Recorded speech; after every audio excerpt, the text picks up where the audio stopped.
തിരുവനന്തപുരം ശ്രീ പത്മനാഭസ്വാമി ക്ഷേത്രത്തിൽ meta glass ധരിച്ചു കയറിയ ശ്രീലങ്കൻ സ്വദേശി പിടിയിൽ. ഫോർട്ട് പോലീസാണ് ഇയാളെ ചോദ്യം ചെയ്തു വരികയാണ്. ഉമേഷ് ബാലകൃഷ്ണൻ തയ്യാറാക്കിയ റിപ്പോർട്ട്. പത്മനാഭസ്വാമി ക്ഷേത്രത്തിൽ ഇന്ന് വൈകിട്ടോടെയാണ് സംഭവം നടക്കുന്നത്. പത്മനാഭസ്വാമി ക്ഷേത്രത്തിൽ ദർശനത്തിനെത്തിയ ശ്രീലങ്കൻ പൗരൻ അദ്ദേഹം ഉപയോഗിച്ചിരുന്ന ഗ്ലാസിൽ ലൈറ്റ് കത്തുന്ന രീതിയിൽ ഒരു സുരക്ഷാ ഉദ്യോഗസ്ഥന് സംശയം തോന്നി. അങ്ങനെ ഈ ഗ്ലാസ് ഊരി പരിശോധിച്ചപ്പോഴാണ് അത് സാധാരണ ഗ്ലാസ് അല്ല, അത് മെറ്റാ ഗ്ലാസ് ആണ് എന്ന് തിരിച്ചറിഞ്ഞത്. ഈ മെറ്റാ ഗ്ലാസിൽ അതിനുശേഷം ഇക്കാര്യം പോലീസിനെ അറിയിച്ചു. ഫോർട്ട് പോലീസ് പരിശോധിച്ചപ്പോൾ ഈ മെറ്റാ ഗ്ലാസ് ഉപയോഗിച്ച് പത്മനാഭസ്വാമി ക്ഷേത്രത്തിനകത്തുള്ള ദൃശ്യങ്ങൾ ഇദ്ദേഹം പകർത്തിയിട്ടുണ്ട്.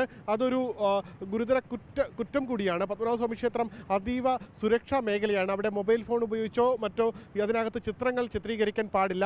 അതുകൊണ്ട് തന്നെ ഇവയെല്ലാം സുരക്ഷാ ക്രമീകരണങ്ങളോടുകൂടി മാത്രമേ അകത്തേക്ക് കടത്തി വിടുകയുമുള്ളൂ. അതുകൊണ്ട് തന്നെ ഇദ്ദേഹത്തിന് മറ്റെന്തെങ്കിലും ലക്ഷ്യമുണ്ടോ, ഈ ദൃശ്യങ്ങൾ പകർത്തിയതിൽ മറ്റെന്തെങ്കിലും ലക്ഷ്യമുണ്ടോ, ഇദ്ദേഹത്തിൻ്റെ ബാക്ക്ഗ്രൗണ്ട് എന്ത് തുടങ്ങിയ കാര്യങ്ങളാണ് പരിശോധിക്കുന്നത്. ഇദ്ദേഹം പ്രായമായ മനുഷ്യനാണ്. അതുകൊണ്ട് തന്നെ കേസും തുടർ നടപടിയിലേക്കും പോയി കഴിഞ്ഞാൽ ഇദ്ദേഹത്തെ വിദേശ പൗരനായതുകൊണ്ട് തന്നെ ഒരുപക്ഷെ കൂടുതൽ സങ്കീർണമായ കാര്യങ്ങൾ പോകാൻ സാധ്യതയുണ്ട്. എന്തായാലും ഇദ്ദേഹം ദൃശ്യങ്ങൾ പകർത്തിയിട്ടുണ്ട്. ഈ ദൃശ്യങ്ങൾ പകർത്തിയതുമായി ബന്ധപ്പെട്ട നിയമവശങ്ങൾ ഇപ്പോൾ പോലീസ് പരിശോധിക്കുന്നു. സമാനമായി 6 മാസം മുൻപ് ശ്രീലങ്കൻ പൗരൻ മെറ്റാ ഗ്ലാസ് ഉപയോഗിച്ച് പത്മനാഭസ്വാമി ക്ഷേത്രത്തിനകത്ത് പ്രവേശിക്കുകയും ഇതുമായി ബന്ധപ്പെട്ട പ്രാഥമികമായി പോലീസ് കേസെടുത്ത് അദ്ദേഹത്തെ വിട്ടയക്കുവാനുണ്ടായത്. എന്തായാലും ഇദ്ദേഹം പറഞ്ഞിരിക്കുന്നത് നിയമത്തെക്കുറിച്ച് തനിക്ക് അറിയില്ലായിരുന്നു, മെറ്റാ ഗ്ലാസ് ഉപയോഗിച്ച് പത്മനാഭസ്വാമി ക്ഷേത്രത്തിനകത്ത് കയറാൻ പാടില്ല എന്നത് എനിക്കറിയില്ലായിരുന്നു, അതുകൊണ്ടാണ് അങ്ങനെ കയറിയത് എന്നുള്ള കാര്യമാണ് അദ്ദേഹം പറയുന്നത്. എന്തായാലും പോലീസ് സാഹചര്യങ്ങൾ പരിശോധിക്കുകയാണ്. അതിനുശേഷമായിരിക്കും കേസ് രജിസ്റ്റർ ചെയ്യുന്നതിൽ തീരുമാനമെടുക്കുക.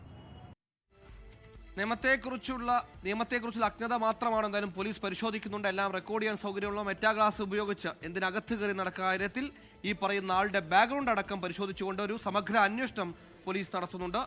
ലോകത്തെവിടെയായാലും ഏത് സമയത്തും 24 വാർത്തകളും ഓഗ്മെന്റഡ് റിയാലിറ്റി പാക്കേജുകളും എക്സ്പ്ലെയിനറുകളും വിശദമായി കാണാൻ ഞങ്ങളുടെ യൂട്യൂബ് ചാനൽ നിങ്ങൾക്ക് സബ്സ്ക്രൈബ് ചെയ്യാം.